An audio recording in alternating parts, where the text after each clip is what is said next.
दर्शन देखाई घरवा आइल बारू हो। ए मैया पहुआ पाखारी घरवा आइल बारू हो।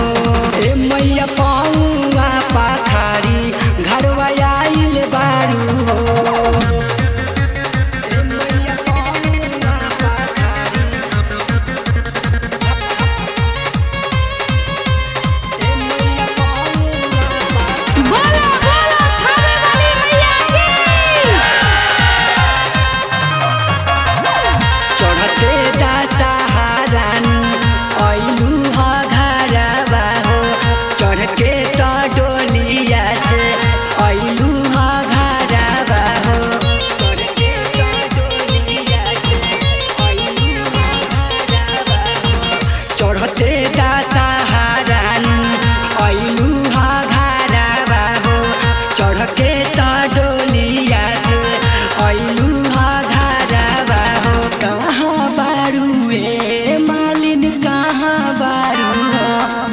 अरे कहाँ बारू ए मालिन कहाँ बारू। ए मैया दर्शन देखाई घरवा आइल बारू हो।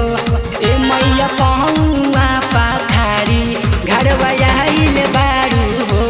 ए मैया दर्शन देखाई घरवा आइल बारू हो।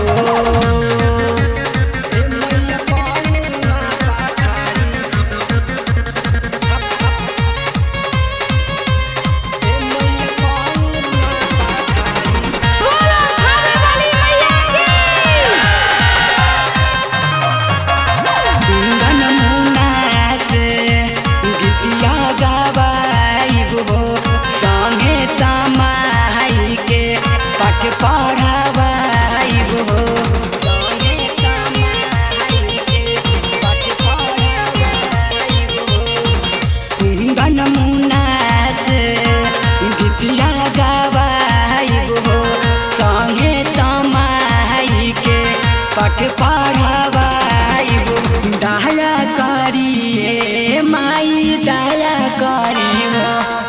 अरे दया करिए माई दया करी हो।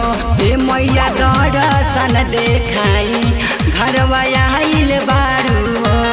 ए मैया पहुआ पाखारी घरवा आइल बारू हो। ए मैया पहुआ पाखारी घरवा आइल बारू हो। Anirudh recording studio Hajipur Vaishali.